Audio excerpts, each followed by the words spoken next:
Polêmica. Muito bem. Eu vou tirar meu áudio, tá? Tá bom.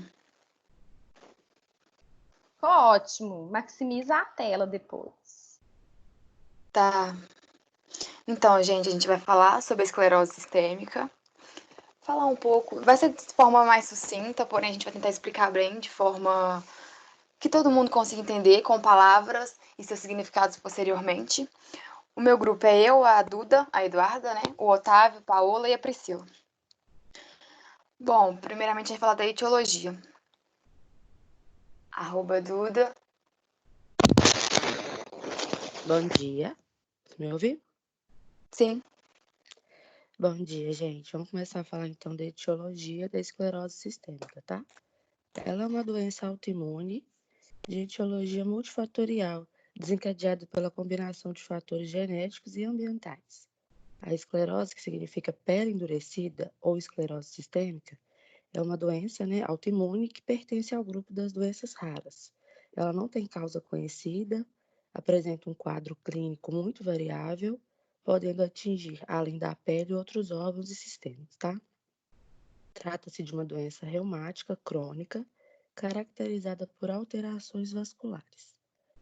Produção de anticorpos também dirigidos ao próprio organismo e aumento da produção de tecido fibroso na pele ou em órgãos internos. Agora eu vou falar sobre a fisiopatologia, que caracteriza-se clinicamente pelo aumento da síntese e deposição de fibras de colágeno em órgãos internos e na pele, afetando principalmente o trato gastrointestinal, coração, pulmões e rins. Ocorre também o comprometimento vascular da pequena microcirculação, sendo esta a principal, tá, das manifestações dessa patologia, que também pode ser caracterizada pelo fenômeno de Raynaud, crise renal, esclerodermia e hipertensão pulmonar. A esclerose sistêmica, gente, ela pode causar o acúmulo de tecido cicatricial nos pulmões e a doença pulmonar intersticial. Os vasos sanguíneos que suprem os pulmões podem ser afetados também. Suas paredes engrossam ao ponto de não poderem mais transportar tanto sangue. Essa doença é cerca de 4 vezes mais comum nas mulheres do que em homens, tá? E também em pessoas com 20 e 50 anos. E é muito rara em crianças. Agora quem vai falar é a Daisy. Então, gente, eu vou falar um pouco sobre os subtipos da esclerose sistêmica. Ela possui dois principais subtipos.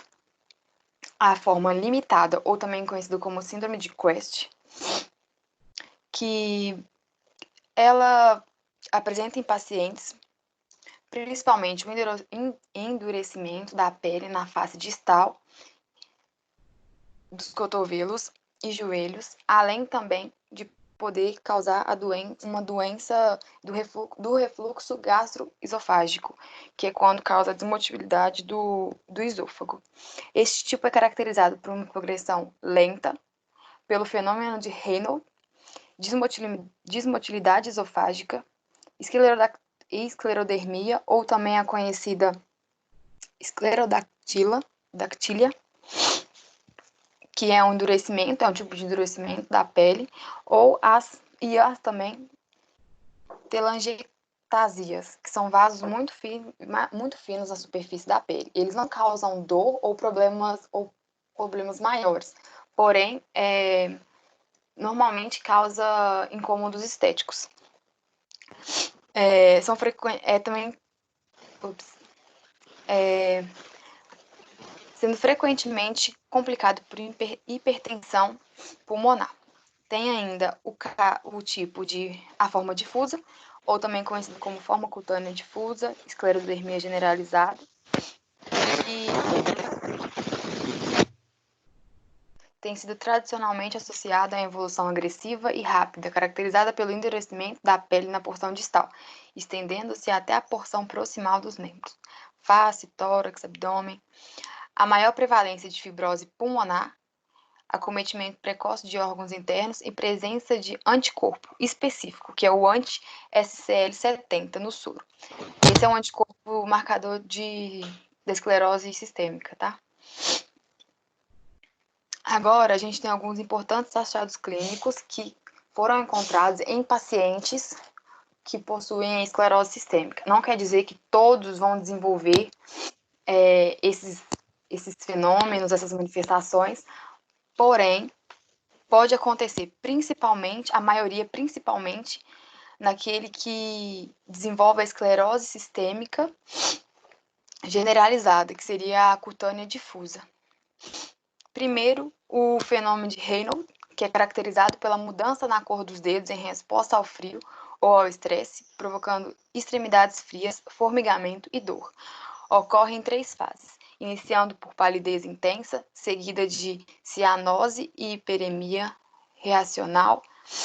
Esse fenômeno é um sinal que direciona a suspeita diagnóstica da doença do tecido conjuntivo, especialmente da esclerose sistêmica.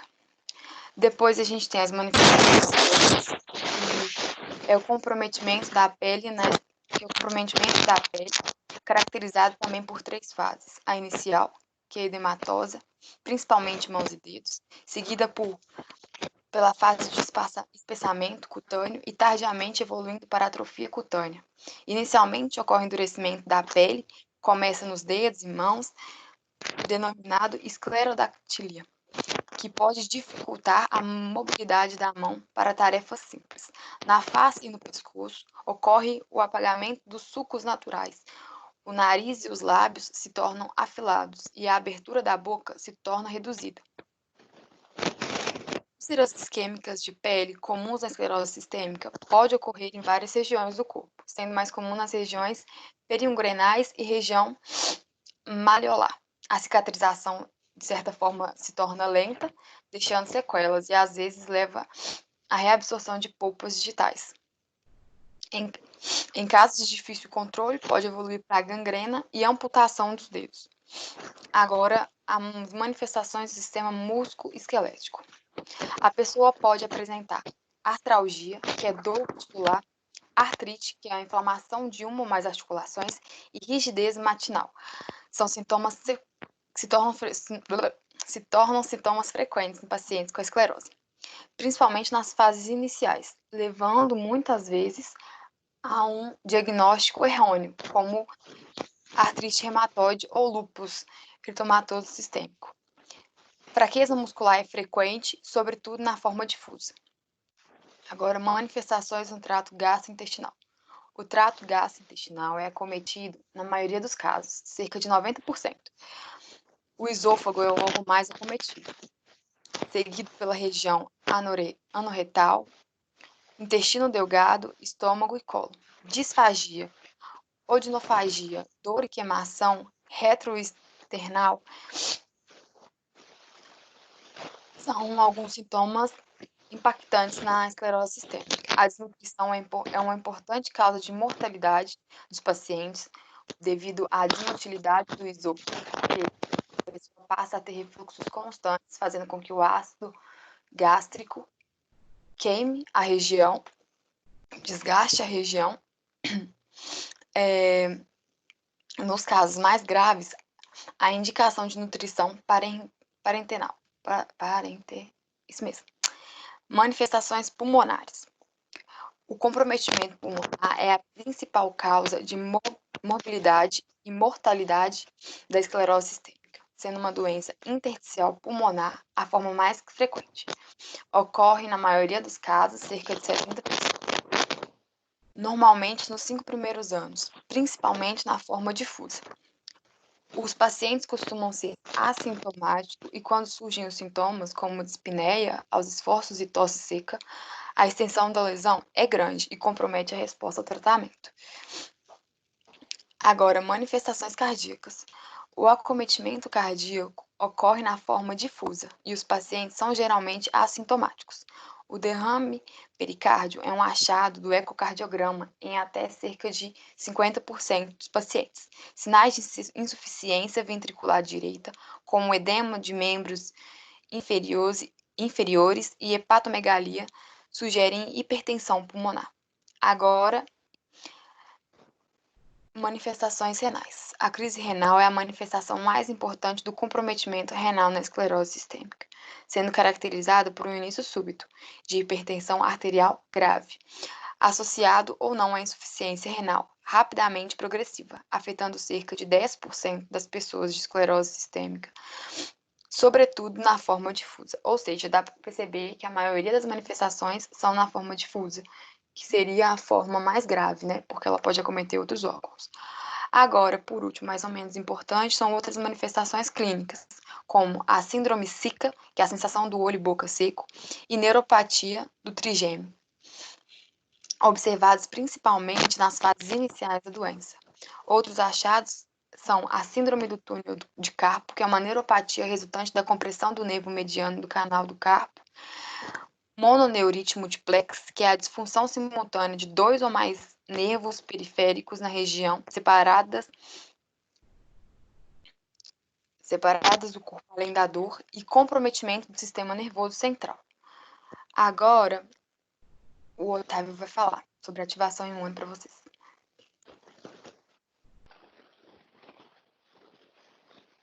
Alô, Otávio? Oi. Pode ir. Tá me escutando? Sim. Tá, desculpa, gente. Tá tudo ótimo, gente. Tô escutando tudo, tá muito bom. Aqui, vamos lá. Ativação imune. O processo de ativação imune da esclerose sistêmica tem um papel muito importante, mediado pelas atividades humorais e celulares. O componente humoral tem a presença dos anticorpos específicos da doença. Na forma limitada, nós temos o anticentrómero. E na forma difusa, nós temos a anti-SL70. No componente celular, temos a presença dos linfócitos T helper no sangue, na pele e nos pulmões do paciente com esclerose sistêmica. As citocinas, como as interleucinas 2, juntamente com seus receptores, interleucina 4, 6 e 8, serão encontradas em maior quantidade na amostra de soro do paciente com a esclerose sistêmica. Além disso, a interleucina 2 vai ser capaz de ativar os linfócitos, as células NK, as quais podem vir a causar uma lesão endotelial. Os mastócitos são encontrados em grande número na derme do paciente com esclerose sistêmica, e substâncias derivadas como grânulos, como por exemplo a histamina, estimulam os fibroblastos a se proliferarem e a sintetizarem matriz extracelular, provocando a retração do endotélio. Agora, os sinais e sintomas. O sintoma inicial da esclerose sistêmica é o inchaço, seguido pelo espessamento e o endurecimento da pele nas extremidades dos dedos. Como falaram anteriormente, também é comum o fenômeno de Raynaud, em que os dedos se tornam-se pálidos, onde tem formigamento, dormência, e se tornam ficam um pouco doloridos. E eles apresentam uma coloração azul e branca. Além disso, os pacientes com esclerose sistêmica eles podem apresentar alterações na pele, nas articulações, no sistema renal e gastrointestinais, e alterações pulmonares e no coração. Prontinho. Bacana. Paola. Olá, eu vou falar sobre o prognóstico. Às vezes a esclerose sistêmica piora rapidamente e se torna fatal, principalmente com esclerose sistêmica generalizada. Em outros momentos, ela afeta apenas a pele durante décadas antes de afetar órgãos internos, apesar de um certo grau de lesão nesses órgãos, como o esôfago, que quase sempre é inevitável. O curso da doença é imprevisível. No geral, cerca de 65% das pessoas vivem pelo menos 10 anos após o diagnóstico ser feito. O prognóstico é pior para aqueles que têm lesão cardíaca, pulmonar e, em particular, renal. O prognóstico para as pessoas com esclerose sistêmica limitada tende a ser mais favorável. Agora eu vou falar sobre o diagnóstico. O diagnóstico é feito quando o médico suspeita de esclerose sistêmica em pessoas que têm o fenômeno de Raynaud, alterações articulares e cutâneas, Tem alguém com o microfone ligado aí, que não sou eu.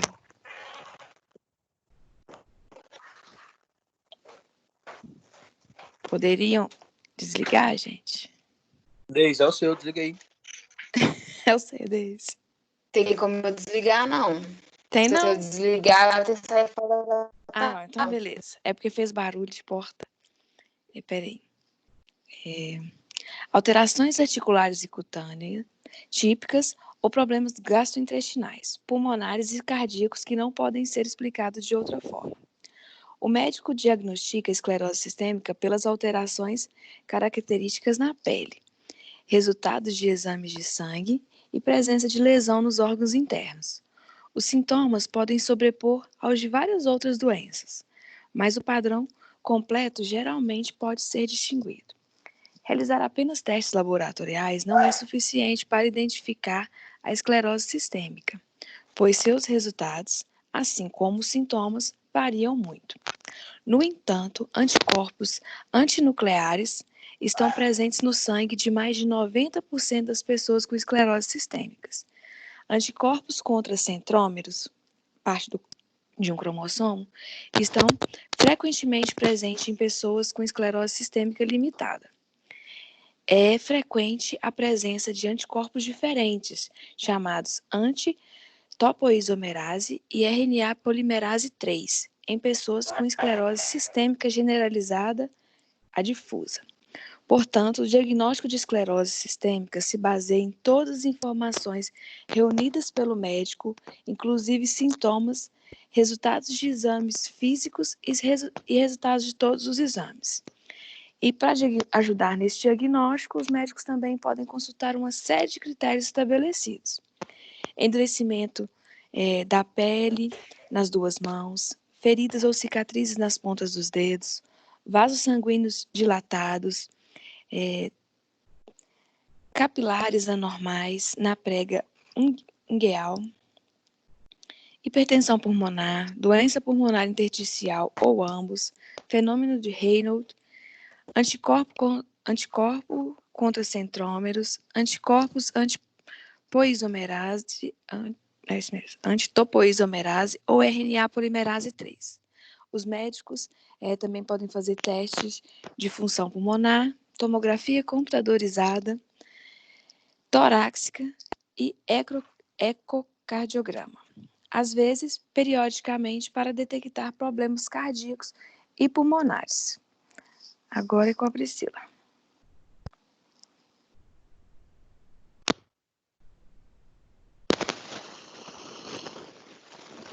Tratamento. Pula aí, Deise. Por quê? Vocês estão me ouvindo?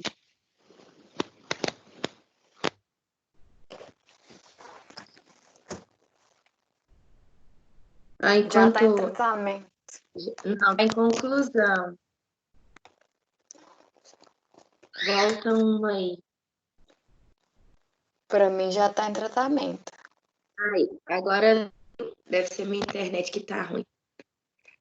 A esclerose sistêmica, ela não tem cura. O tratamento é paliativo.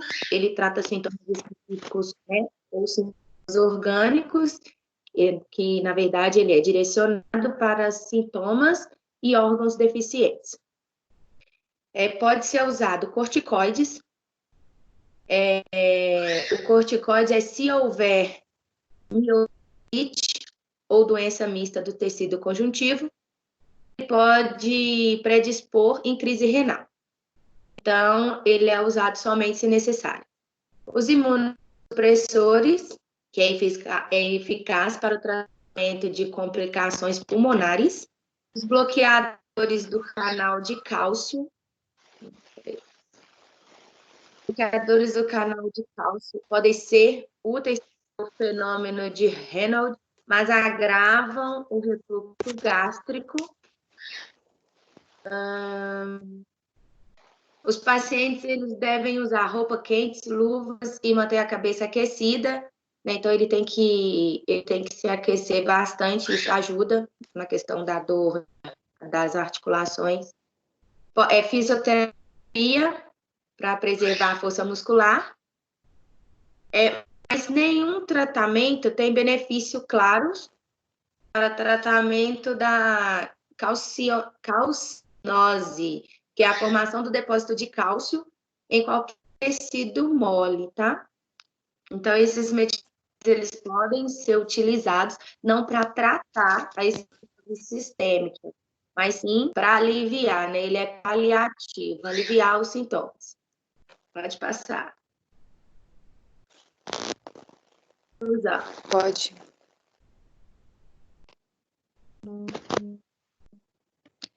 Nós chegamos na conclusão do trabalho que a esclerose sistêmica ela é uma doença autoimune que pertence ao grupo das doenças raras.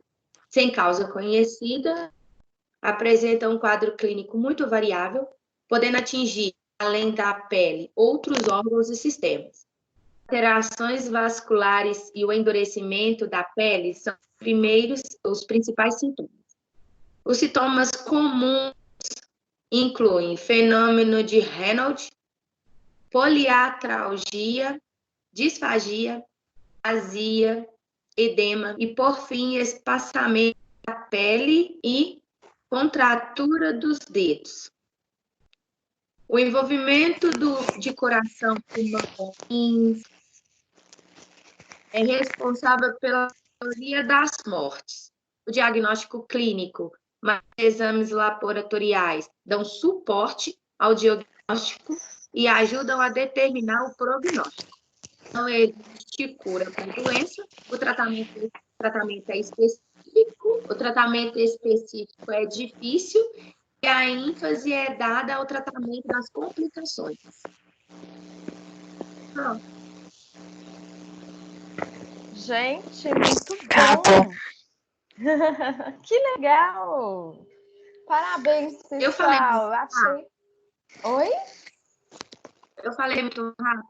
Não, gente, foi muito bom. Eu amei. Fiquei super satisfeito. Deu para compartilhar, tá? Vocês colocaram todos os pontos aqui que eu, né, imaginei de ser comentado ali no trabalho. Tá certinho, tá? Uma doença autoimune ali, caracterizada pela deposição do colágeno, pela produção excessiva de fibrose, né? E que pode acometer diferentes órgãos, diferentes tecidos, né? Então, vocês mencionaram super bem, né? Comprometimento da pele, lesão vascular, lesão muscular, né, gente? Então, assim, deu para perceber que é uma doença grave. Os rins podem ser acometidos, os pulmões, coração, esôfago, né? Então, assim, a gente tem, né? Problemas assim, atingindo esses órgãos mais graves, que podem levar o paciente a óbito, né? Vocês comentaram muito bem a questão da síndrome de Raynaud, que seria ali aquele, né, escurecimento, as pontinhas dos dedinhos ficando mais roxas, né, quando o paciente apresenta essa síndrome. Vocês falaram muito bem a respeito dos, né, das questões dos exames laboratoriais, os diagnósticos, a respeito da fator imune, a produção de citocinas IL-2, né, que podem ser detectadas com a questão de, né, no ELISA, em exames laboratoriais, a presença das manifestações de pele, vocês ressaltaram, a produção da estamina, achei super legal, tá? Então, vocês são muito de parabéns, ficou ótimo mesmo, adorei o trabalhinho de vocês, tá? Muito, muito obrigada. Muito bom mesmo, parabéns. Obrigada. Não esqueça, pessoal, de Obrigada. até mais tarde. Que isso, vocês merecem, foi muito, muito bom, tá? Não esqueça até no final do dia mandar o resumo lá no link que eu deixei para vocês no formulário do Google, tá? O próximo agora, galera, então a gente pode fazer o lúpus, né? Isso, agora é lúpus. Eu vou tentar fazer um questionamento aqui, tá, Adriana? Uau.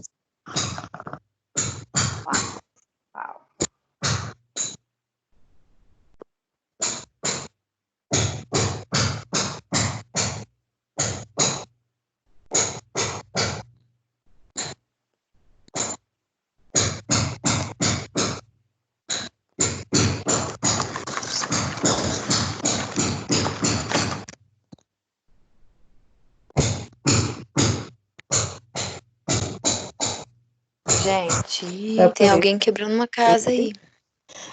Aqui tá tendo uma obra aqui e o vizinho hoje resolveu.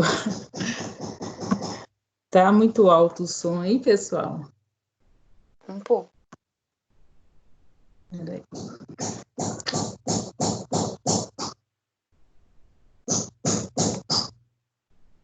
Tá aparecendo alguma coisa aí para vocês? Não. Ô, Daniel, você quer mandar pra mim, que eu compartilho aqui pra você? Pode ser, peraí. Deixa eu enviar. Vou te chamar no WhatsApp lá no grupo, aí você me manda. Beleza.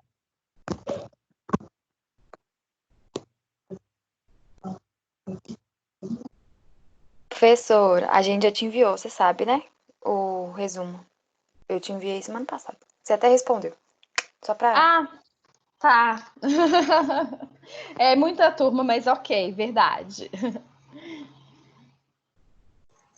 A gente também já enviou, Adriana. Você recebeu? Tá. Eu vou confirmar e mando depois para o Vitor de todos os formulários que eu já recebi, tá? Eu acho que eu respondi de algumas pessoas, mas não respondi de todo mundo, porque às vezes não dá para responder rápido, assim. Mas eu vou olhar hoje, então, tá? Vai fazer o seguinte, eu olho hoje, anoto de todo mundo, e se ficar faltando algum, amanhã eu mando para o Vitor, tá? Ok. E se tiver, às vezes eu vou dando ok na resposta também. Se eu puder já corrigir, já mando a resposta, tá? Mas aí até amanhã, se tiver alguém devendo o resuminho, eu mando lá no grupo para vocês. Não, mas, gente, parabéns, viu? Ficou muito bom o trabalhinho, tô adorando. Obrigada.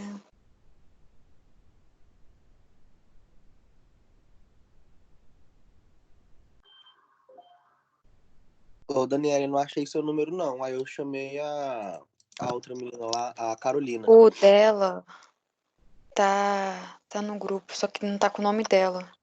Aqui, ela mandou aqui. Deus é minha força, né? Isso.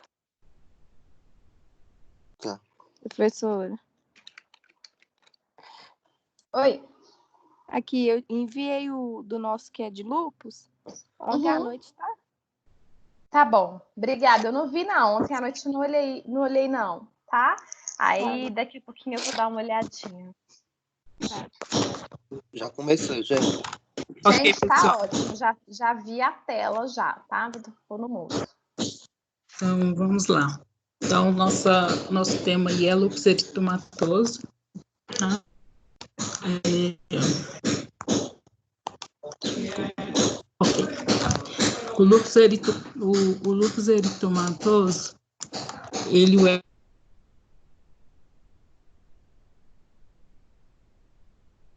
Eu não tô te escutando, Daniel. Tá dando para ouvir, pessoal? Não. Não, Pra mim ficou mudo. pra mim também. Só um minutinho. Tenta de novo. O lúpus eritematoso, estão todo mundo me ouvindo? Sim. Sim, agora sim. Ok. Então, o lúpus eritematoso é uma doença incurável, tá? De etiologia desconhecida, que afeta mais de 1 milhão de indivíduos a cada ano. Ela é caracterizada como uma doença de impossibilidade do tipo 3, que contém complexos autoimunes, caracterizado também como uma doença crônica autoimune. O lúpus é uma doença que acomete por diversos fatores, tanto ambientais, luz UV, fatores genéticos, que estão incluídos em mais de 40 genes envolvidos, incluindo aí o cromossomo X, e infecção viral como Epstein-Barr, que é da família da herpes. O lúpus acomete numa proporção de 9 para 1, de mulheres para homens, e tem uma prevalência na disposição da idade entre 15 a 44 anos. Pode passar, por favor, Léo. Agora nós vamos falar um pouco da fisiopatologia, tá? Como funciona aí o mecanismo de lúpus eritematoso e qual a relação que ele tem com o sistema complemento. Aí, na condição do indivíduo, não pode deixar, por favor, o slide anterior, eu vou explicar um pouco. Então, na condição do indivíduo aí, na condição da doença, o autoanticorpo, ele reconhece a proteína, que é do nosso corpo, como uma substância invasora, tá? Essa proteína que é reconhecida como uma substância invasora, no caso aí são esses corpos apoptóticos, que está bem em cima e meio rosado. O nosso organismo, ou seja, são criados pequenos corpos apoptóticos que são reconhecidos pelo IgM, tá? IgM autoreativo, que fica aí ancorado aí no linfócitos B. Os linfócitos B, ele reconhece, internaliza, processa agora no caso, esses corpos apoptóticos, ele vai ser reconhecido como um antígeno, tá? Então, ele vai apresentar aí, ele vai fazer a apresentação de MHC de classe 2. Esse MHC de classe 2 vai ser representado nas células linfócito T auxiliar. Essas linfócitos T auxiliar, eles vão reconhecer, ativar os linfócitos B. Os linfócitos B, eles vão ser transformados em plasmócitos, né? Para então aí secretar anticorpos, no caso aí vai ser o IgG.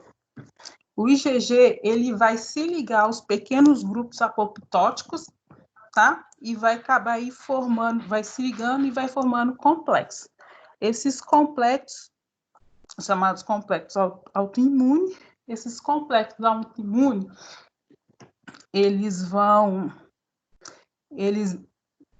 se ligar à proteína C1, que no caso aí, que é o sistema complemento, tá? Essa proteína C1, ela vai se ligar a essa parte FC do anticorpos,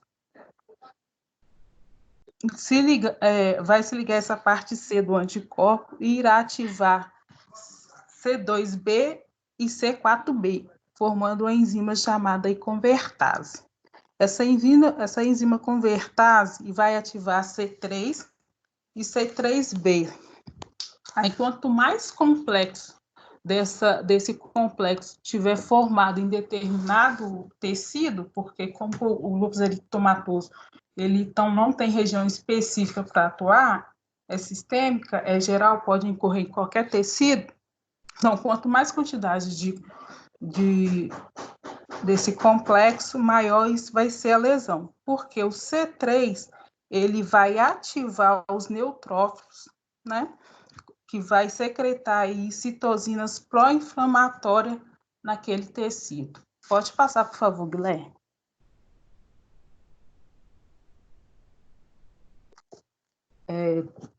Aí, nessa próxima imagem, os indivíduos acometidos com lúpus eritematoso, o lúpus eritematoso, como que esse sistema, ele pode estar atingindo a pleura, tá? Causando um derrame pleural, tanto aí como os tecidos dos corações, pode causar também uma inflamação no risco, causando a nefrite e até mesmo aí nas articulações. E no caso daí, na face, que é umas vai acontecer um eritema, que é a vermelhidão na face com o formato de uma asa de borboleta. Às vezes essa doença ela é conhecida aí como a asa de borboleta na face. Pode passar, por favor, Guilherme.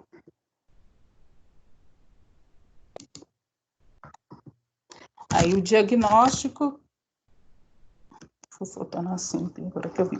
Então, o diagnóstico é utilizado para a gente poder conseguir aí diagnosticar o lúpus, o FAM, tá? O teste de FAM, que é uma detecção de FAM, que é um fator de autonuclear, que é utilizado como amostra do paciente, que busca aí o anticorpo fator antinuclease. Pode passar, por favor, o próximo slide. Tá, o teste de FAM. O teste de FAM é uma análise laboratorial inicial que é indispensável na suspeita aí das conectopatias. a despeito de uma denominação de fatores antinucleares que são dirigidos a um amplo espectro de moléculas de distribuição não apenas nuclear, como também como citoplasmática. E o teste utilizado é a imunofluorescência indireta, porque a gente está buscando aí, no caso, anticorpos, né? Vamos estar buscando os anticorpos empregados na célula humana, que é o REP2. Aí o REP2 é utilizado carcinoma de laringe com substrato de antígeno. O teste é semi-quantitativo, permitindo aí a determinação dos títulos do FAM e corresponde aí à recíproca da maior diluição do soro e ainda resulta na reatividade positiva da imunofluorescência indireta.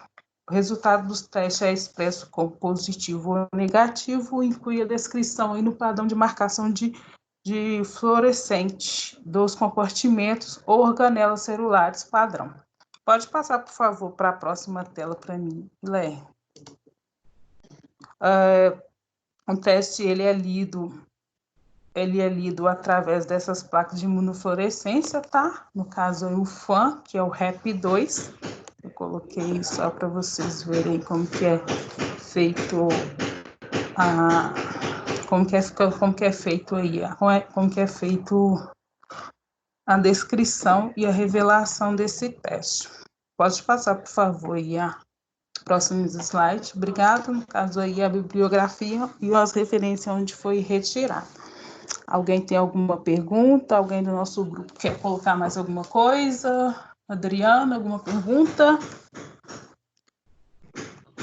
Bom, gente, vamos ver se alguém quer comentar. Vou fazer meus comentários também. Gente, parabéns também pelo trabalho, né? Professora, Oi.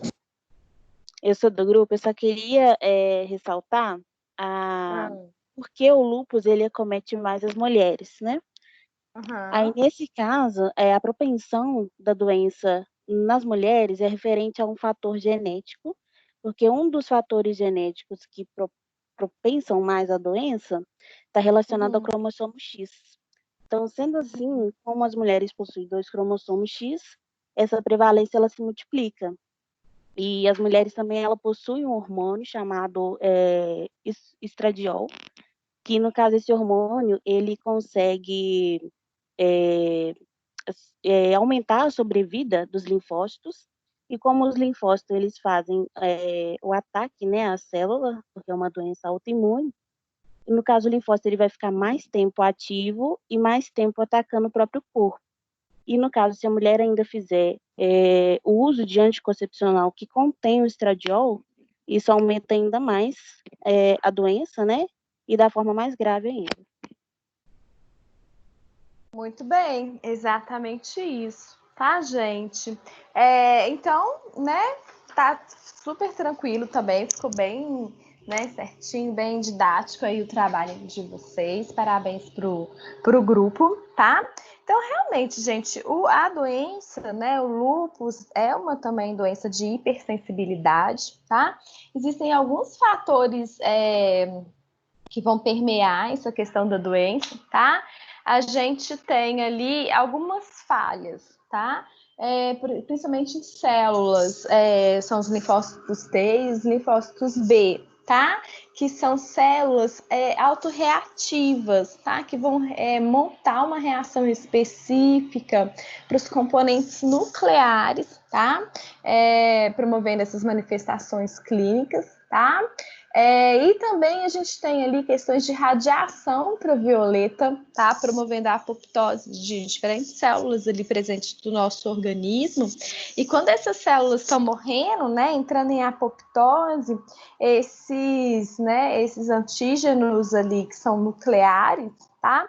Eles vão se combinar, tá? Com esses imunocomplexos ali, com esses anticorpos, que foi mencionado aí no trabalhinho de vocês, promovendo essa reação de hipersensibilidade, tá? Então, tá ok ali, tá? É uma falha nesse mecanismo, né, de tolerância, tá? Nessa reação de hipersensibilidade, com aquela questãozinha, né, das manifestações faciais que vocês colocaram, né, bem, muito importante, e um órgão, né, gente, que é muito acometido, né, além da pele, né, daquela caracterização, daquela vermelhidão no rosto, né, principalmente ali na região das bochechinhas, a gente tem um comprometimento que pode ser bem sério, né, nos glomérulos, nos rins, né, ali, causando glomerulonefrite, né, diferentes acometimentos renais, por causa do lúpus eritematoso sistêmico, tá? Mas vocês mencionaram muito bem, falaram ali a respeito do diagnóstico também, que é importante, tá? Que é o FAM, que é um fator antinuclear, né? Então, o indivíduo que produz o fator antinuclear, né, significa que ele está reagindo às proteínas ali, né, aos antígenos presentes no núcleo celular, tá? Tá formando anticorpos contra os componentes da própria célula, né? Por isso aí uma doença autoimune, tá? Vocês abordaram muito bem, então de parabéns aí também o grupinho do lúpus, tá? Obrigada, pessoal, gostei muito mesmo. Vamos seguindo a ordem aqui, gente. Então foi o lúpus.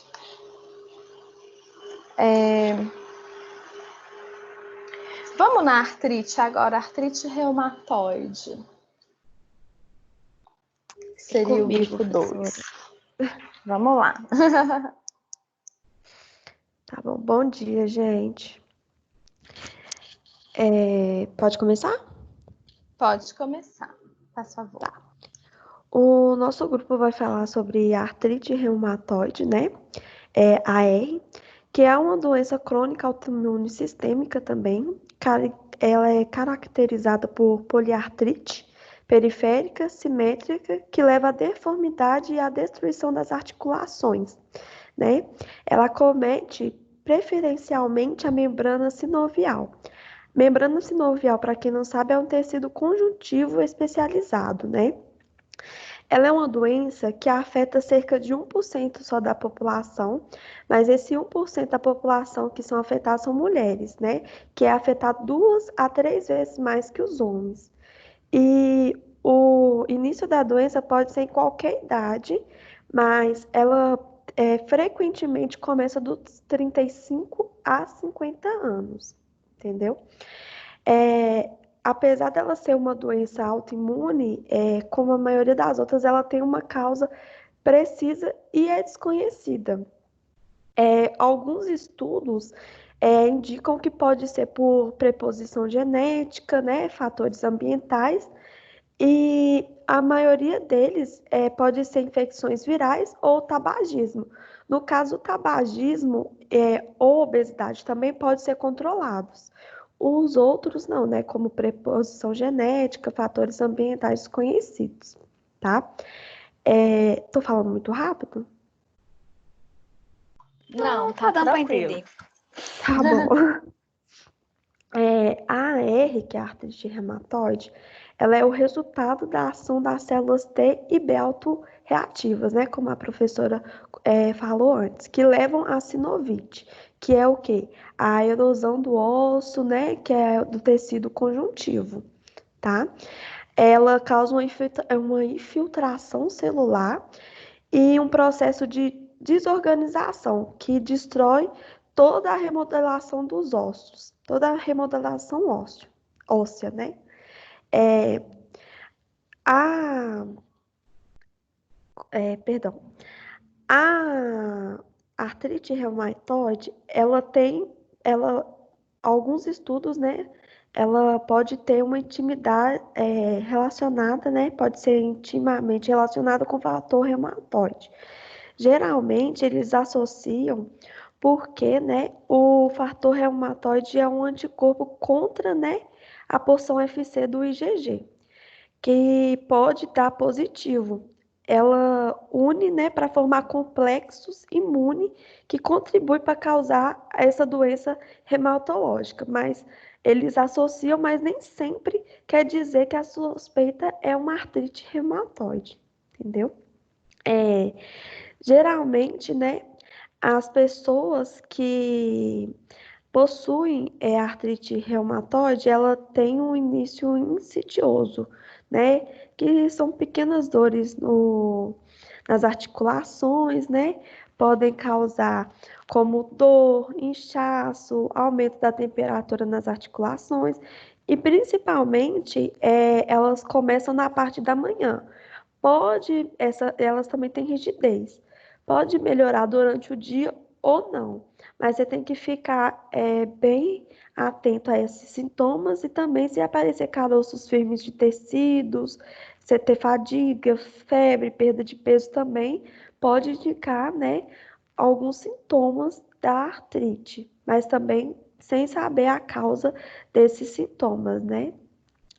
Alguns pacientes com a artrite reumatoide, 50%, né, dos pacientes, pode aparecer algumas manifestações extras articulares, né? E sendo uma delas a síndrome de Sjögren, que eu não sei falar muito bem o nome, né? Que é conhecida como a síndrome de boca... Síndrome de Sjögren. Fala Sjögren. Sjögren. Isso. 50% deles aparecem essa síndrome, que é a síndrome conhecida por boca seca, olhos secos, né? E como outro grupo vai falar sobre a síndrome, eu peguei só isso mesmo para falar, tá? Ela é uma doença que progride muito rápido, né? No primeiro ano da doença, ela já dá aquele pulo para rapidamente. E 80% dos pacientes desenvolve alguma normalidade articular permanente no período de 10 anos. Aí, agora a Camila vai falar sobre o diagnóstico e tratamento. Bom dia. Então, eu vou estar falando para vocês sobre o diagnóstico e o tratamento da artrite reumatoide. O diagnóstico da artrite reumatoide é feito por meio da associação de dados clínicos, laboratoriais e radiográficos, levando em consideração o tempo de evolução da artrite, a presença de autoanticorpos, a elevação de provas inflamatórias e as alterações compatíveis em exames de imagem, tal como descrito nos critérios de classificação informados na ACR. Mais precisamente, a CR EULAR 2010, no item 5, critérios de inclusão.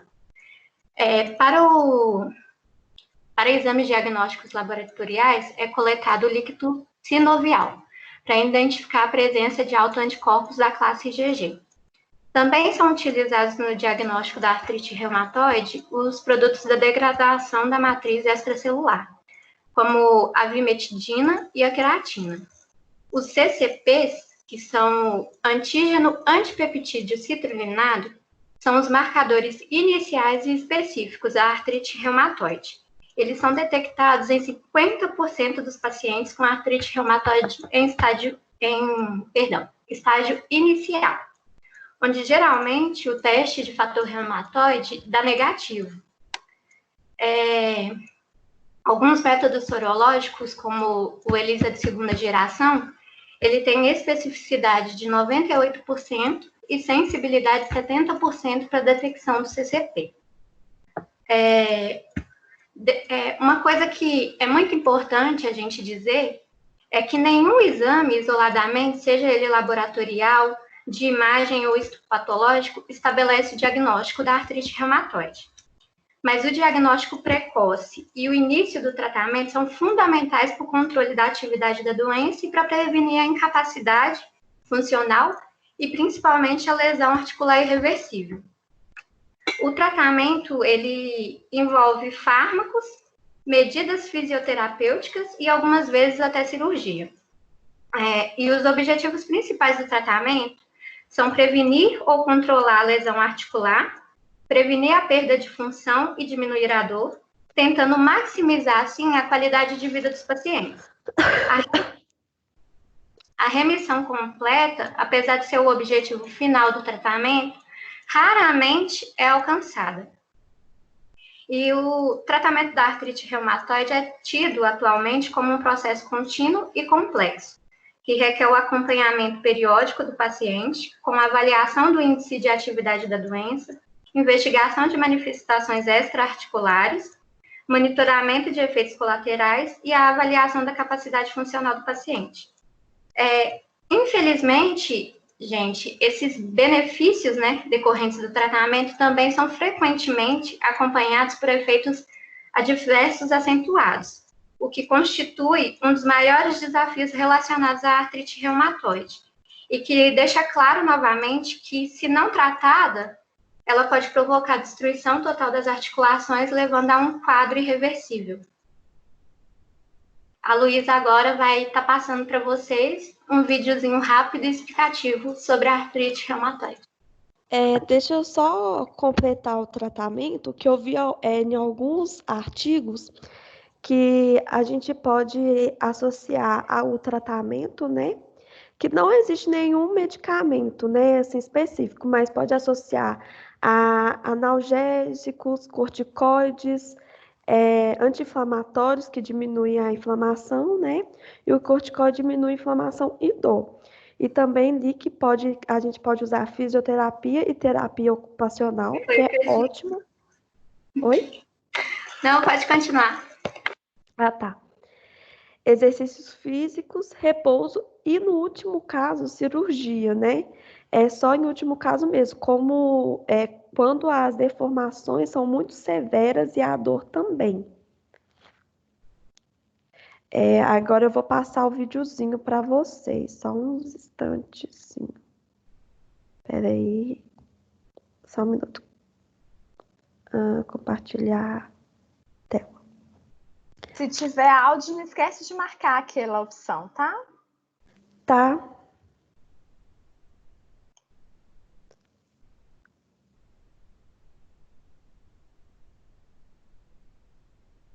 Tá aparecendo o áudio? Não.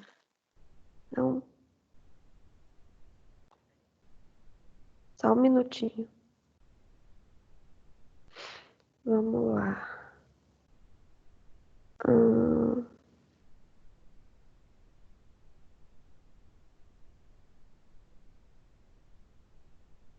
Não. Coloque em compartilhar vídeo, não aparece, não? Não. Não tava aparecendo o áudio, né? Qualquer coisa você deixa sem fala, depois a gente assiste com a fala. Deixa eu ver aqui.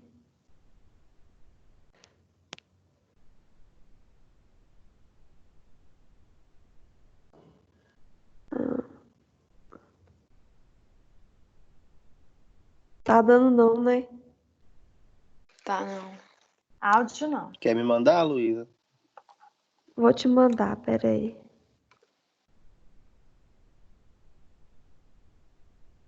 Mandei aí no grupo, Gui. Tá. Gente, enquanto o Gui tenta passar o vídeo aí pra gente, só queria também complementar uma coisa, que a artrite reumatoide, o curso da doença, ele é imprevisível para cada paciente. Os pacientes, né, ou seja, os pacientes, eles podem responder de formas diferentes. E quando envolve outros Tá dando órgãos... eco, Camila. Ai, desculpa, peraí. E quando ela envolve outros órgãos, a morbidade e a gravidade da doença são maiores, podendo diminuir a expectativa de vida do paciente em 5 a 10 anos. E com a progressão da doença, os pacientes desenvolvem capacidade para a realização de suas atividades, tanto da vida diária como a profissional, e o impacto econômico é significativo, não somente para o paciente, mas para a sociedade como um todo. Por isso, a artrite reumatoide é vista como um grande problema de saúde pública. Isso mesmo, muito bom. Gente, vou tentar aqui para ver se vai sair o áudio, tá? Esse videozinho é para completar tudo que a gente falou, né? Ele é pequenininho. Beleza, Luísa.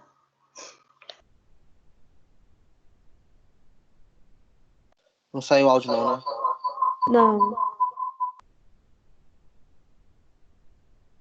Aperta pra aí, Guilherme. Acho que começou a sair. Tá, peraí.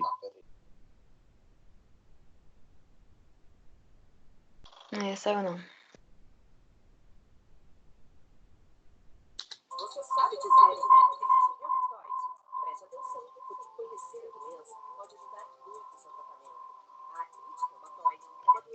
Gente, volta o vídeo que tá saindo. Acho que tem que aumentar o volume agora.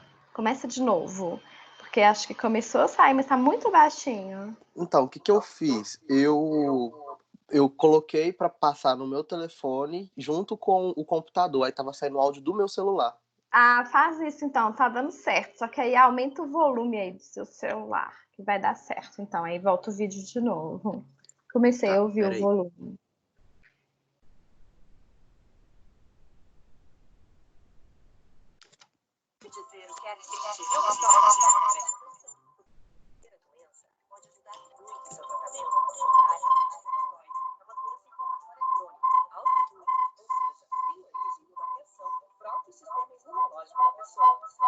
Não, gente, tá muito ruim. Não vai dar pra vocês ouvir, não. Não tá dando pra ouvir. Pode deixar, então a gente mandou no grupo, aí qualquer coisa vocês veem. Então tá bom. Tá bom então, gente. Gente, parabéns também, tá? Pela apresentação. Foi ótima, tá? Então, deu para a gente ver, né, que também é uma doença autoimune ali, caracterizada, né, por um processo de inflamação crônica, né? E como vocês podem perceber, pessoal, essas doenças que a gente passou, né, que eu passei como tema para vocês, elas atingem diferentes localidades no organismo, tá? No caso da artrite reumatoide, mesma coisa, tá? É uma doença crônica aí, principalmente, né, vocês falaram direitinho, que ela é produzida ali, né, ela acontece pela produção de anticorpos IgG, né, que vão se depositando em diferentes localidades, né? Então, inicialmente, o paciente vai ter aquela erosão óssea, né, o acometimento dos ossos, tá? Uma rigidez aí nas articulações, principalmente uma rigidez matinal, que vocês comentaram bem direitinho, né? E aí, pessoal, essa reação inflamatória, né, com o passar do tempo, vai atingindo diferentes sistemas, tá? Então, tem ali prejuízo ocular, né, prejuízo nos pulmões, nas glandulares, aquela questão do olho seco, tá? Vocês comentaram super bem, tá? Tem também, né, gente, vocês falaram a respeito da resposta imunológica, bem bacaninha, a participação dos anticorpos, né? A participação ali dos macrófagos, né?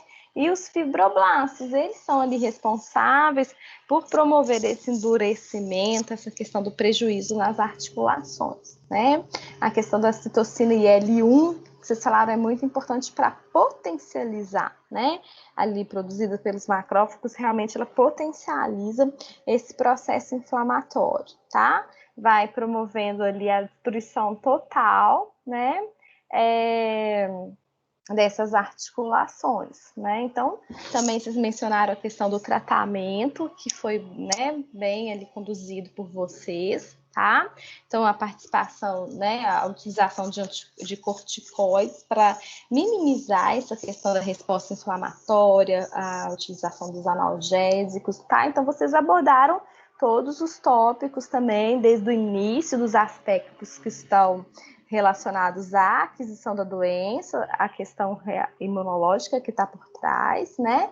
E até ali chegaram até o tratamento. Então, abordou tudo bonitinho também, adorei, tá? Todos de parabéns ali. Muito obrigada também pela participação, pelo engajamento aí do grupinho. Tá bom, galerinha? Tô adorando, gente. Deixa eu mostrar minha carinha para vocês. Beijo. Deu para entender, Adriana? Estou muito feliz com esses trabalhos. Deu para entender demais. Ficou muito bom, tá? Muito bom mesmo. Parabéns. Eu fui anotando os tópicos aí que vocês comentaram, falaram de tudo que era o mais importante. Tá tudo bom. Gente, agora síndrome de Sjögren, tá? Vamos lá acho que é o último, Adriano, né? Oi. É o nosso. Então, a gente do nosso grupo, a gente estava com um impasse, a gente discutiu isso ontem, sobre como que pronuncia esse nome. Porque a gente estava falando Sjögren, Sjogren, Jogren. Enfim, aí a gente chegou a uma conclusão. no O, né? A gente chegou à conclusão de que cada um fala do jeito que achar melhor, porque é um nome peculiar. Tá, eu vou é compartilhar diferente, mas a tela. como tem esse tremazinho no O, então é Sjogren. Pois tá? é, Se vocês não conseguirem falar certinho, não tem problema, tá? Tranquilo. Ok, vamos lá. Bom dia, pessoal. Né, os integrantes do nosso grupo, pro trabalho de síndrome de Sjogren, esse nome, é a Carla, a Lidiane, eu, a Guilherme, né, e a Sara. Vamos lá. Vamos começar primeiro com o que significa, né, essa síndrome. Ela é uma doença inflamatória autoimune e crônica. Né? Como já foi citado até pelo grupo da Luísa anterior ao nosso, essa síndrome ela ataca da sua forma primária principalmente as glândulas lacrimais e salivares. Né? Da sua forma primária, ela ataca outros órgãos secundariamente, né? Outros órgãos exócrinos. Né? Aí é só uma introdução básica do que é a doença, porque o pessoal eles vão explicar melhor para vocês os sintomas e todo o restante. Então, Sara, pode ir. Sara? A Sara teve um problema no áudio dela, gente. Aí eu vou falar essa parte. Okay. Bom dia para todo mundo. No caso, os principais sintomas da síndrome será a xerostomia, né, que seria a boca seca, xeroflaumia, os olhos secos, atacam órgãos exócrinos. Aí tem as atuações no organismo. Passa aí Então, essa síndrome tem uma evolução lenta, né, e progressiva, caracterizada por infiltração do linfocitário. Essa infiltração seria o quê? Uma alta produção de linfócitos, que, no caso, atacam os órgãos de forma enganosa, né? Aí, o epitélio das glândulas exócrinas, aí ataca principalmente as glândulas lacrimais e salivar, fazendo uma redução na produção das salivas e lágrimas, causando secura ocular e na boca. Aí frequentemente em mulheres, mas também assim, na idade de 50 a 60 anos, mas também ocorre em homens também, que dependendo de qualquer idade. Pode se associar a outras doenças, como lúpus, eritomatose sistêmico, artrite reumatoide. Tem a diminuição da saliva e das lágrimas, né? A transformação para os linfomas, que afeta principalmente as articulações, o pulmão, o sistema nervoso central, o sistema nervoso periférico, os rins, em cerca de 50% dos pacientes. E tem outras manifestações também, que seria a pele seca, nariz, secura na pele, no nariz, na vagina, fadiga, artralgia e artrite. Aí eu passo agora para o diagnóstico. Ai, meu Deus. A Sara voltou, gente? Essa parte é dela. A Sara, ela falou assim que iria falar o diagnóstico agora. Você está conseguindo falar, Sara? Eu tô com o WhatsApp aberto aqui, ou se você não conseguir falar lá no grupo. Sara? Então, enquanto a Sara tenta voltar com o áudio dela, eu vou só falar um pouco mais sobre os sintomas, tá? A síndrome de Sjogren, ela é muito mais frequente em mulheres, né, de uma idade entre 50 a 60 anos. Mas isso não significa que é uma regra. Né? Dentro de 9 mulheres, um homem possui a síndrome de Sjogren. Né? Os principais sintomas, como já foi citado, né, é a xerostomia, que é a boca seca. Mas como que uma pessoa ela vai saber que ela está com a boca seca? Quando ela tem muita vontade de beber água, obviamente, quando ela acorda várias vezes à noite para poder beber água, né? Quando ela vai engolir alguma coisa e tem dificuldade na deglutição, então ela tem necessidade de ingerir algum líquido, né? Isso é a xerostomia. Também tem a xeroftalmia, né? Que são os olhos secos, e que os sintomas muito comuns, né? Igual a imagem dá até para mostrar bastante, uma sensação de ardência nos olhos, muitas vezes constantemente, né, uma sensação de areia nos olhos, né?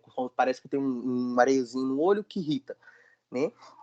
E também, não muito recorrente, mas tem também, né, que é uma visão mais borrada, a pessoa não consegue enxergar muito bem, e uma fotossensibilidade, né? Isso, no caso, na primária. Como tem também os sintomas da síndrome de Sjögren secundária, que afeta, e como a Carla acabou de falar, alguns outros órgãos exócrinos, né? E tem uma manifestação de diversos fatores, que é uma manifestação cutânea, né? Que, no caso, acaba acarretando uma despigmentação, né? Tem uma manifestação vascular, né? Que acaba ocasionando uma trombose venosa, por exemplo, né? E uma manifestação respiratória, né? Que é muito recorrente também, né? Que faz com que aconteça uma secura, né, na membrosa nasal e acaba acarretando a falta de ar, né? Essas são as principais manifestações, os principais sintomas, né, da síndrome de Sjögren. A Sara acabou de falar aqui com a gente que ela está tentando ligar o áudio dela, mas não está conseguindo, né? Que ela está falando, mas que não está conseguindo. Então, Carla, você quer falar do diagnóstico?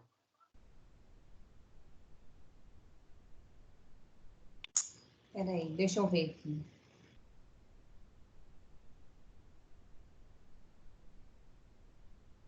Só um minutinho, tá, pessoal? Só um minuto, galera.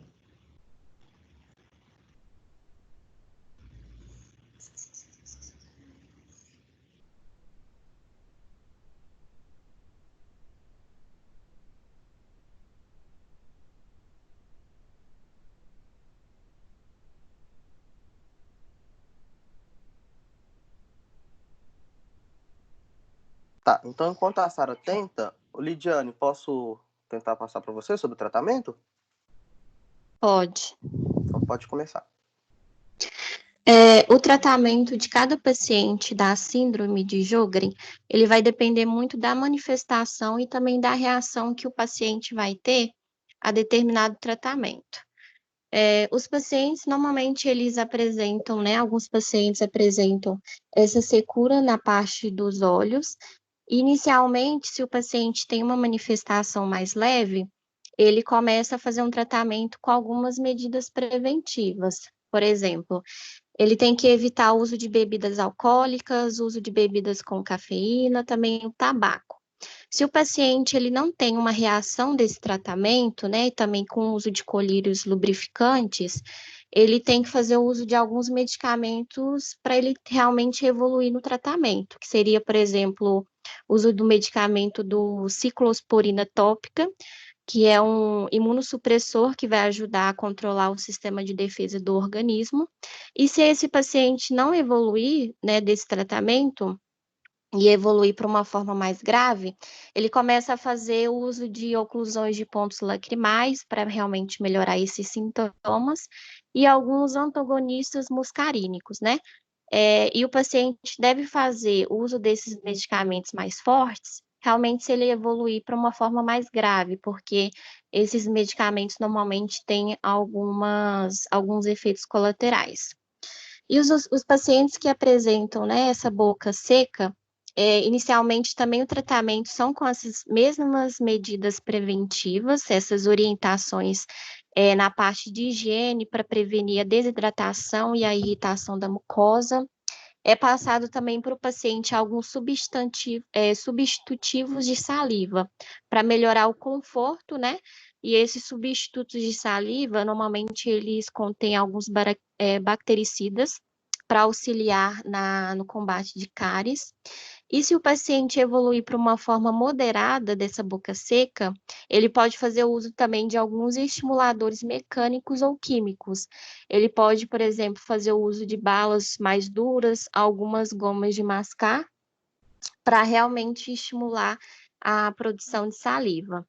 Alguns pacientes também têm algumas manifestações em outros sítios, como a pele, a vagina e algumas vias aéreas. E eles normalmente também fazem o uso inicialmente, de alguns medicamentos. Alguns pacientes, Guilherme, Estão me ouvindo? Sim. Ah, sim, pode voltar Oi, sim. no outro. Isso. Alguns pacientes, eles têm algumas manifestações glandulares e sistêmicas também. Esses pacientes podem apresentar artralgia, né, que são as dores nas articulações, e as mialgia, né, que é a dor muscular. Inicialmente, esses pacientes são tratados com alguns exercícios aeróbicos, e se esse paciente evoluir para uma forma mais grave, né, dessas dores nas articulações e dores musculares, eles fazem uso de um medicamento que é o rituximab, que é um medicamento à base de anticorpo monoclonal. O paciente também pode apresentar artrite, miosite, e fazer inicialmente tratamento com fisioterapia associado com alguns medicamentos, né, que seria o uso de corticoides, glicocorticoides, e se ele evoluir para uma forma mais grave dessa artrite ou miosite, ele também faz o uso desse medicamento à base do anticorpo monoclonal. Pode passar, Guilherme. O outro. Isso. Alguns pacientes também apresentam, né, nessa síndrome de Sjögren, algumas manifestações neurológicas do sistema nervoso periférico. Os pacientes podem ter casos de neuropatia sensitiva motora, pode ter casos também de meningite. Inicialmente, esses pacientes que apresentam essas neuropatias sensitivas fazem o tratamento com pulsoterapia, associado a alguns medicamentos também que são à base de glicocorticoides e imunossupressores, e alguns pacientes também que apresentam, né, casos de vasculite do sistema nervoso central, podem fazer uso de alguns medicamentos, que é a base do metilprednisona, por exemplo. E também, se esses pacientes evoluírem, né, para uma forma mais grave, né, no caso de realmente uma forma mais grave da manifestação da doença, eles vão fazer o uso desse medicamento à base do anticorpo monoclonal. Pode passar, Guilherme. Alguns pacientes também podem apresentar algumas manifestações na parte do sistema respiratório. Alguns pacientes têm casos, por exemplo, de bronquiopatia, doença pulmonar intersticial. Alguns pacientes também podem apresentar nefrite do túbulo intersticial. E, basicamente, esses pacientes que apresentam, né, essas manifestações respiratórias são tratados aí com corticoides inalatórios, associados também com imunossupressores. Pacientes também que apresentam esses casos de nefrite no túbulo intersticial podem fazer a reposição de potássio associado com bicarbonato de sódio. E também faz o uso de glicocorticoides. E também, como, né, nas outras manifestações, se o paciente evoluir para uma terceira fase, para uma forma mais grave dessas manifestações respiratórias, ele começa a fazer o uso desse medicamento que é o rituximab, que é o anticorpo monoclonal. Pode passar, Guilherme.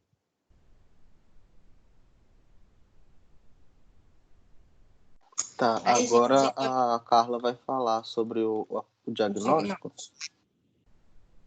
Então, gente, essa síndrome, por ter essa inicial do olho seco e boca seca, então indica outros tipos de doença. Então, o diagnóstico não é fácil.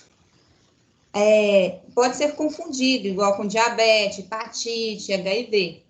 Então, é feito os exames de diagnóstico em anamnese do paciente, né? Acompanhar o histórico do paciente, os exames clínicos, os resultados laboratoriais de sangue, imagem e ultrassonografia. Aí tem as recomendações também, né? Para esses pacientes que têm essa síndrome. No caso, alta ingestão de líquido, evitar o consumo de açúcar, lavar as narinas sempre com soro, evitar o consumo de bebida alcoólica, fumo, outras drogas ilícitas, refrigerante. né, no caso, hidratante labial, sempre está pingando colírio nos olhos, por indicação de médicos também. Gente, no caso, são só isso. Então, esse, né, foi o nosso trabalho. Só um parênteses aqui, pessoal, da turma. Como a Carla falou, o diagnóstico da síndrome de Sjögren, ele é muito complicado de fazer, né? Porque esses sintomas, na maioria das vezes, eles vêm com a idade, né? Os sintomas no caso, igual um dos que eu citei aqui, que é a fotossensibilidade, né? Que tem muitas pessoas mais velhas que têm essa doença. Nossa, doença não, desculpa, esse sintoma. A visão mais embaçada, que é uma coisa que, infelizmente, vem com a idade também. Né? Então, assim, é sempre, para ter o diagnóstico dessa síndrome, é sempre de uma forma secundária, né? Tipo, não é, tem outro fator aí. Então, é um diagnóstico um pouco mais tardio de ser feito, mas é feito, né? E, ao contrário de que muitas pessoas acham, a síndrome de Sjögren, na sua fase primária, ela é muito recorrente, né? Principalmente, igual eu já citei, com mulheres, né? E é isso. Alguém tem alguma dúvida? Gente, muito bom. Olha as referências bibliográficas aí, que chique. Tudo né, com as referências, passaram os slides bonitinho também. Tá de parabéns o grupo, tá, pessoal? Gente, eu fiquei muito feliz, tá, com o trabalho. Esse também da síndrome de Sjögren ficou perfeito também, né? Vocês comentaram a respeito dessa resposta inflamatória crônica também, né? Então, o que a gente pode ter, né? A gente pode perceber, todos esses que eu tentei colocar os temas bem, né? Assim, como o mesmo nível de pesquisa e de mesmo tema, assim, principal, que são essas doenças imunológicas, né? Então, vocês abordaram muito bem esse último também da síndrome de Sjögren, falaram super bem, né? O início, assim, às vezes, da doença, a boca seca e o olhinho mais ressecado, né? Aí a gente acha que é só por aí, né? Mas aí, como vocês comentaram, né? Questões podem se agravando, né? Então, a gente vai tendo acometimento inicial ali da boca, dos olhos, da pele, né? Questão do sistema ali, respiratório no nariz, né? Depois isso vai podendo progredir ali para os pulmões, podem progredir para os rins, tá? Vai progredindo ele para o sistema nervoso, tá? Promovendo meningites, que vocês falaram direitinho, podem promover nefrite, tá? E tudo isso, gente, por causa da produção, né, de anticorpos reativos, né? Mais uma vez ali, tá, gente? Esses anticorpos reativos é uma falha na produção ali, né? Quando a gente tem na hematopoiese, a gente tem alguns anticorpos que são reativos, tá? Tem um mecanismo de eliminação desses anticorpos reativos, tá? Mas alguns, né, indivíduos têm uma falha de destruir, tá? Geralmente a gente produz esse anticorpo negativo, que é autorreativo, e a gente faz com que eles entrem em apoptose no nosso organismo, eles são destruídos, tá? Na doença autoimune, esses anticorpos, né, essas células autorreativas não são destruídas, tá? Então, principalmente aqui no caso da doença de Sjögren, a gente tem a participação também de células TCD4, né, que são células autorreativas, os linfócitos B autorreativos, né, que vão produzir anticorpos ali, né, para as proteínas do nosso próprio organismo, né, acarretando nessas manifestações clínicas todas que vocês comentaram super bem ali, nesse diferente quadro, nesse diferente potencial de manifestação clínica, tá? Essa doença é também uma doença inflamatória crônica, e dentre as, né, citocinas aí que são produzidas, a gente tem IL-1, IL-6, tá? A citocina também, IL-10, a TNF-alfa, tá? E essas citocinas podem ser também detectadas em exames de diagnósticos, tá? Vocês abordaram também do início ao fim ali, para, né, todos os temas mais relevantes, falaram, né, sempre finalizando ali com tratamentos, vocês deram, né, uma boa ideia a respeito do tratamento, vocês citaram diferentes nomes, né, de diferentes drogas que são utilizadas, né, principalmente as drogas são ali corticoides, né, e imunossupressores, existem diferentes drogas ali, algumas para alguns tipos mais específicos de tratamento, e abordaram também a questão da fisioterapia, que às vezes, né, é um bom ali, é uma ajuda bacana ali para esses pacientes, não só no caso da síndrome de Sjögren, mas para as outras também, né, que a gente estava estudando e comentando hoje, tá? Então, super de parabéns, fiquei muito feliz mesmo, tá? Deixa eu mostrar meu rostinho de novo. Gosto de mostrar, gente, meu rostinho. Parabéns, gente. Estou super satisfeita com o trabalhinho de vocês. Eu acho que vocês também, né? Que vocês estavam ansiosos aí, deu tudo certo, né? Tem alguém que quer comentar de algum trabalhozinho?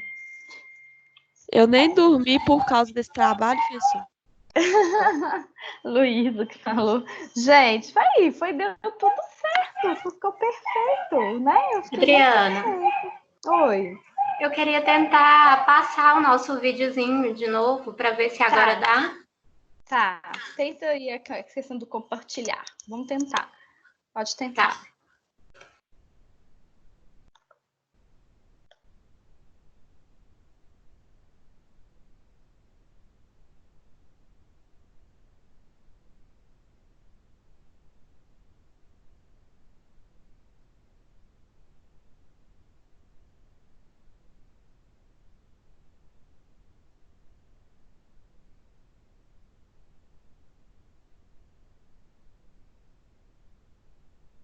É pra mim tentar alguma coisa, gente?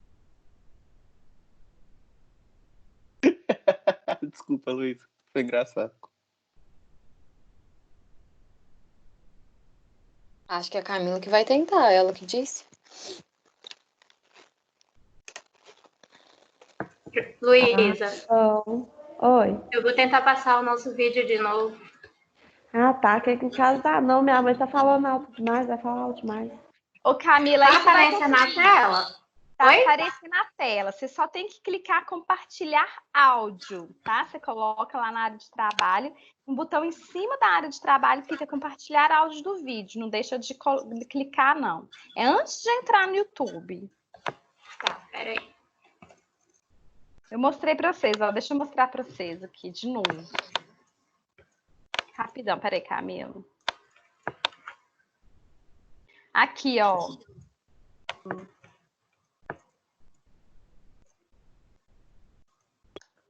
Eu tenho que parar de compartilhar, Adriana? Você tem que compartilhar. Na hora que você for entrar no YouTube, você primeiro vai entrar aqui, ó, na área de trabalho. Mas aí, tá vendo esse botãozinho aqui, ó, incluir áudio? Sim. Você tem que marcar ele primeiro. Então, você marca esse botãozinho, aí depois você entra na área de trabalho e entra aqui no PowerPoint seu. Ou então entra na janela que já vai estar abertinha lá do YouTube. Tá? Essa opção tem pelo celular também, Adriana? Pois é, eu nunca usei, gente, celular. Eu sei que tem aqui no computador, eu só dou aula pelo computador. Depois eu vou... Eu tentei, não consegui.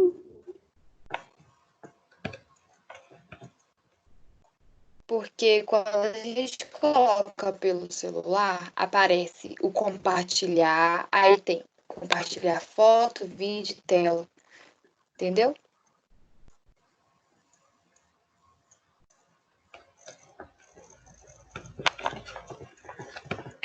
Adriana. Oi. Para mim não aparece a opção de compartilhar o áudio. Eu fiz igual você falou, mas não aparece essa opçãozinha. Aparece.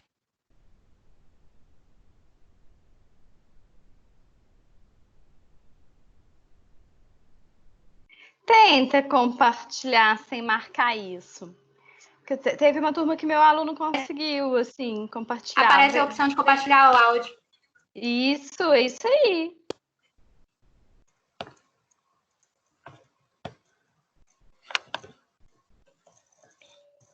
Tô tentando novamente. Peraí. Sem problema, nós estamos com tempo.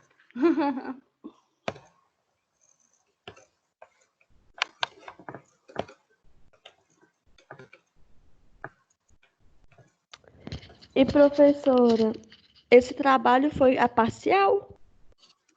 É uma parte, tá, gente? Porque teve as atividades de sala de aula.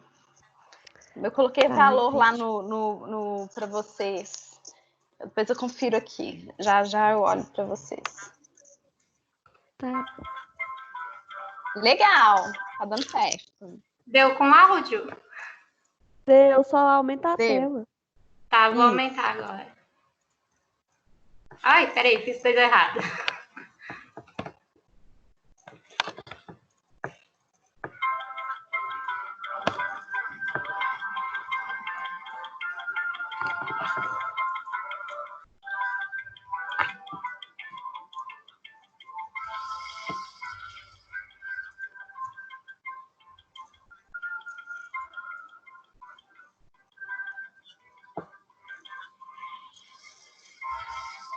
Tá dando não, Camila. Só tá passando o toque. A tela não tá aparecendo, não. Agora apareceu. Não tá?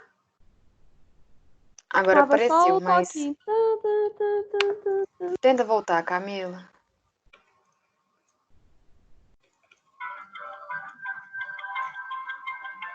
Agora tá indo. Tá travando, mas tá indo. Tá indo ou não? Tá, só que ela tá travando. É como se a tela sua estivesse travando, entendeu? Não, aqui tá indo normal. Mas aqui parecendo travando. Pra todo mundo tá assim? Vai aí de novo. Tenta apertar de novo.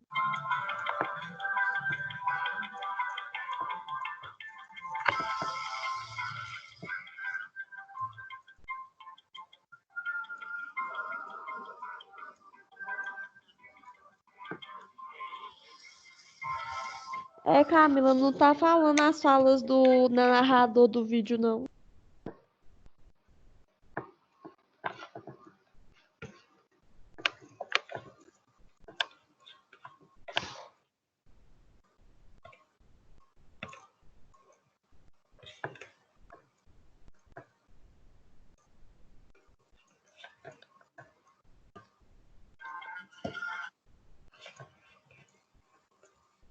Ai, gente, eu tentei, então não tá dando, não.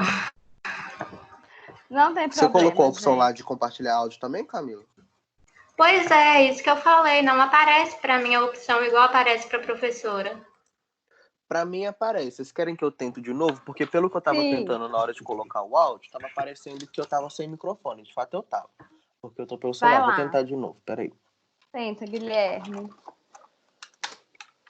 Deixa eu só abrir aqui a parte do vídeo.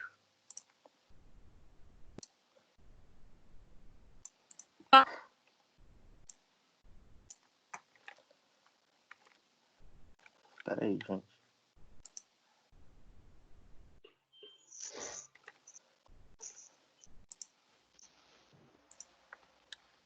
Dizer o que é artrite reumatoide? Preste atenção. Aê. Isso. Doença Super pode ajudar bom. muito no seu tratamento. A artrite reumatoide é uma doença inflamatória crônica, autoimune, ou seja, tem origem numa reação do próprio sistema imunológico da pessoa.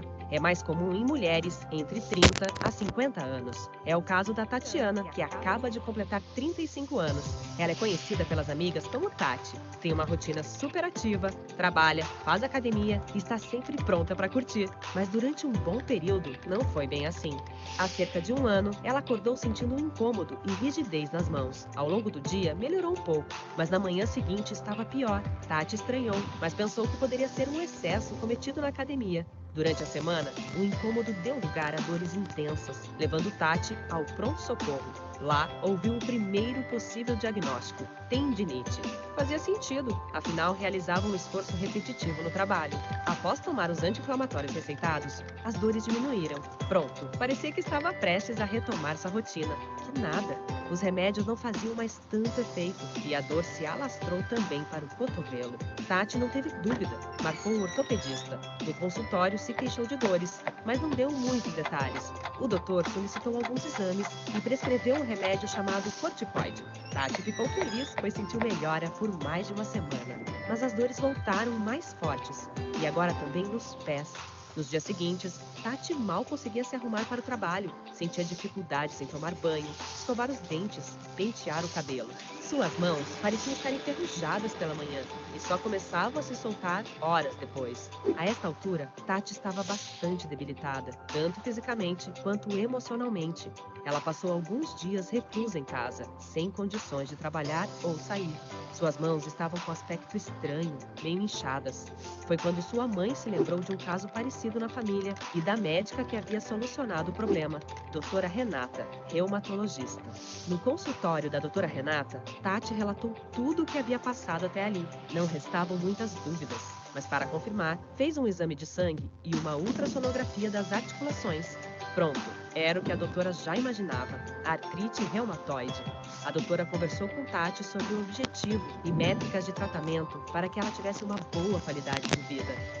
3 meses e Tati retornou ao médico para avaliar sua condição e seu tratamento. Com o acompanhamento médico correto, ela voltará a fazer tudo como antes, inclusive ir na academia. Afinal, exercícios físicos ajudam na recuperação. Se você se identificou com essa história ou conhece alguém nessa situação, não perca tempo. Acesse www.reumatologia.org.br e encontre um médico reumatologista titulado.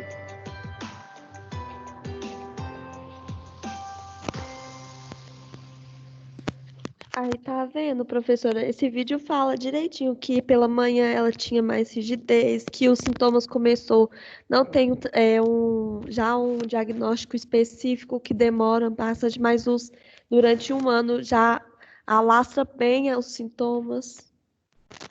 Gente, ótimo! Foi muito bom, tá vendo? A perseverança deu certo, né? Que bom que vocês conseguiram colocar o vídeo. Obrigada, Gui! É, muito bom. Muito obrigada, Gui. Deu super certo. Perseverança realmente ilustrou muito bem o vídeo, tá? Gente, todos os trabalhos, sinceramente, assim, teve, né? Todos que eu fiz, algumas anotações aqui, né? Foram muito bons, tá? Assim, vocês estão de parabéns pela pesquisa. Deu para ver que vocês leram realmente sobre o assunto, tá?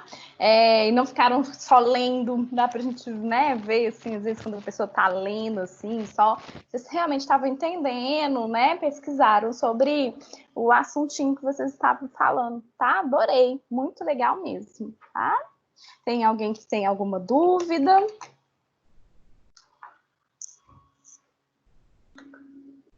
Vai ter mais exercício? Como vai ser daqui pra frente? Tá? Não vou deixar mais exercício, não. Tem o trabalhinho, assim, do tópico 2 também, para a turminha, né, que faz, assim, vocês já podem adiantando, tá? A gente já fez bastante, por agora eu vou reduzir um pouco, até vocês apresentarem todos os trabalhinhos dessa semana, que ainda tem, né, muita gente dessa turminha que ainda vai apresentar na quinta, tá? Então, tá legal, a gente tá legal de distribuição de pontos de trabalho, tá? Só não esqueçam, quem ainda não mandou, preencher o formulário com um resumo para mim, tá bom? No coração. Ô, Adriana, Adriana, o trabalho não vai ser postado, não, né? Não, essa gravação? Eu acho que... Esse aí é só o acordo, né? Porque como não sou eu que estou falando, aí eu tenho que conversar com vocês. O que vocês acham? Pode, não tem problema não. Pelo menos no meu grupo. Eu acho que não.